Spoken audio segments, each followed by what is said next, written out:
ムページの川村和馬です。吉野北斗です。 NCT127 の中本裕太です。 BE:FIRST の良樹三山良樹です。あいつら助けになんか来ねえ。お前らぶっ殺しに行くんだよ。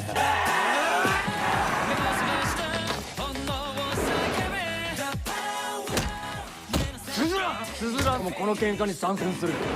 毎度殺し屋当選だぜ。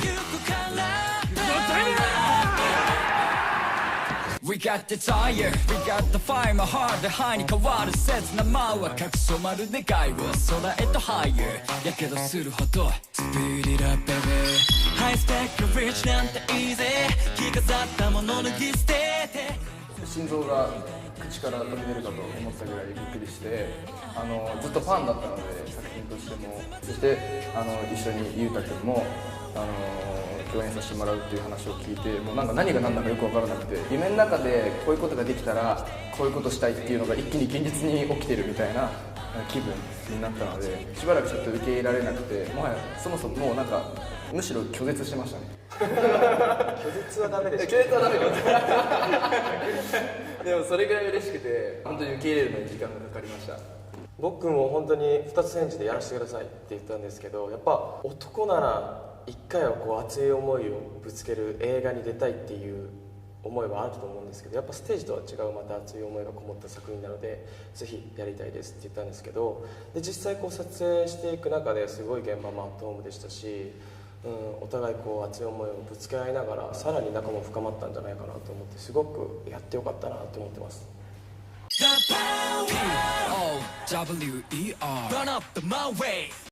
俺はね、ない、本当にない。全部もちろん体的にも大変だったしスケジュール的にも大変だったんですけど、何よりも楽しかったが勝っちゃって、もう今思えば本当にいい思い出しかないし、もちろんねいろんなこともあったんですけど、それを超えて楽しかった。僕も結構本当まさしくおっしゃった通り、僕もそうで、アクションとかそういう体的に大変だったことはもちろんスケジュールとかもあったんですけど、楽しかったですし、なんかこれ苦労したなっていう印象が全くないですね。この流れで僕もないですとは言ったんですけど個人的に高いところから落ちるシーンがあるんですよ。そこが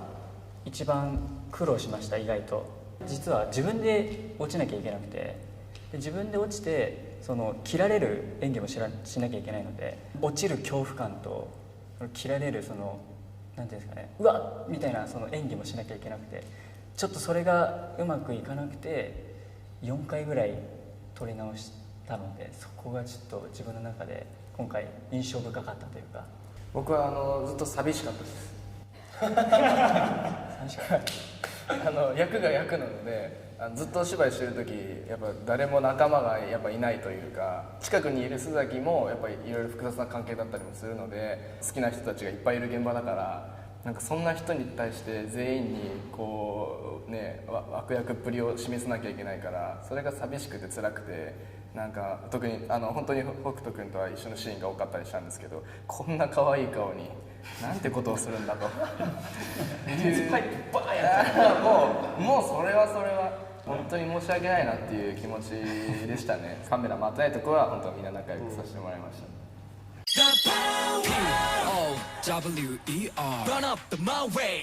16人いるんで、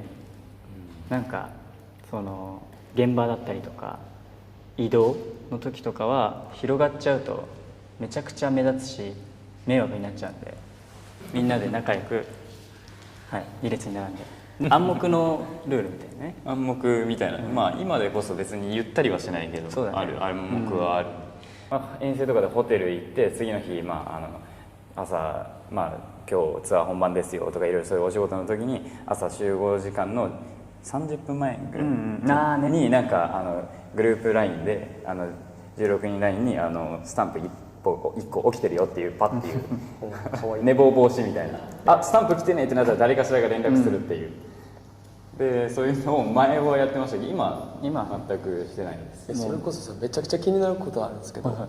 なんか準備の順番とか決めたりするの？例えばメイクの準備とか。いやないかもしれないです。なんか自然とすっとなんかある程度それこそ暗黙の了解じゃないけど、なんかそういうもう決まってんだ。なんとなくみんなセルか誰が取るとかあるんだろう。ない。ありますあります。一番でかい人が取る。そうそういうのあるんだ。僕らはコンサートの時に決まってやることがあるんですけど、それこそ気合い入れる意味でカジャっていうのが韓国語でカジャっていう単語があるんですけど、それが行くぞっていう行こうっていう意味なんですけど、日本語に訳すとみんな9人でこう手を合わせてレッツカジャっていうのは絶対やった後にステージの上に立ちますね。それこそ僕たちもライブの時に全員一人ずつハグしますね。毎回ハグして耳元でふざけます耳元でちょっとふざけたことは言ってリラックスもできるし気合も入るしっていう意味なんですけど、一人ずつこうちゃんと7人が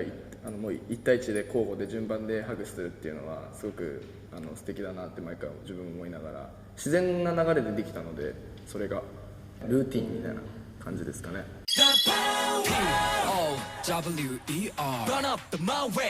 カズマ君は落ち着きだったら負けないんじゃない？確かにどっしり構えてる感じ。堂々としてますね。堂々としてる。すごい堂々としてるから。あと辛いのめっちゃ得意です。やっぱりみんな言ってるけど出てくるね逆に北斗君は？北斗はある？北斗はそうだな、王子様綺麗綺麗なんかもっと違うの。もっと違うギャップギャップはナンバーワン。ギャップ見た目が今こうやって綺麗って言ったじゃないですか。撮影中もずっと一緒にいること多かったので感じたんですけど、しっかり芯がある方なんですよ。それもお芝居にも出たりするんですけど、こんなに可愛らしくて、なんか僕も年下なんですけどずっと北ちゃんって言っててこうやってよしよしよしとか言ってふざけてるんですけど、しっかり真面目な時とかはなんか例えばお芝居とかでもなんか納得いかなかったらすごく悔しがったりとか、でもそれをなんかしっかりこう考えて向き合ってるっていう姿だったりとかがすごくギャップだなと。意外と男っぽいもんね。そう、どうですか？もう世界も言ったでしょ恥ずかしい印象としては視野がすごい広いのかなっていうのはありがたい。思います。一歩引いてすごい周りをすごい見てくださってるというか、そんな感覚がしてならないんですよね。なんかいろんな固定概念とかっていうのはなるべく取り払おうとは意識してますね。あとはやっぱなんかステージの上とかでもさ、客観的に見ることってすごい大事じゃん。だからそういった癖づけっていうのは日頃してるかもしれないですね。初めての現場でそのスタッフさんの扱いとかもすごくすごいですね。ずっと一緒にこう巻き込んでいくっていうか。それはありがたい。本当現場が良かったから俺もなんかもっとこう盛り上げたいと思ったし、それはあるかもしれないですね。達者です。それ以外でしたもっとなんかねえのか完全に喋りしょ。完全に喋りはやばい。でもやっぱ亮貴みたいなキャラクターって絶対一人はいないといけなくて、だから亮貴がいてくれたからこそやっぱもっとこう早く距離が縮まったみたいなのは絶対あったんで、亮貴唇乾いてるとこ俺見たことないそんなことないよ喋りすぎてな。でも確かに俺さっき初めてずっと今日も久々に会ったんでなんかすっごい楽しく喋ってたんですけど、プロデューサーの方から「息してる?」って俺そんな心配されてんの？魚でもそんな心配される要素ないしちゃんとねあるわ教えろと思ってそのぐらいムードメーカーです間違いないです。目を覚ました本能を叫べ The power 夢の先で手にしたペイン手にしたペイン手にしたラブ全てを力に変えてゆくから Power to kill it alone We got the power Yeah we got desire We got the fire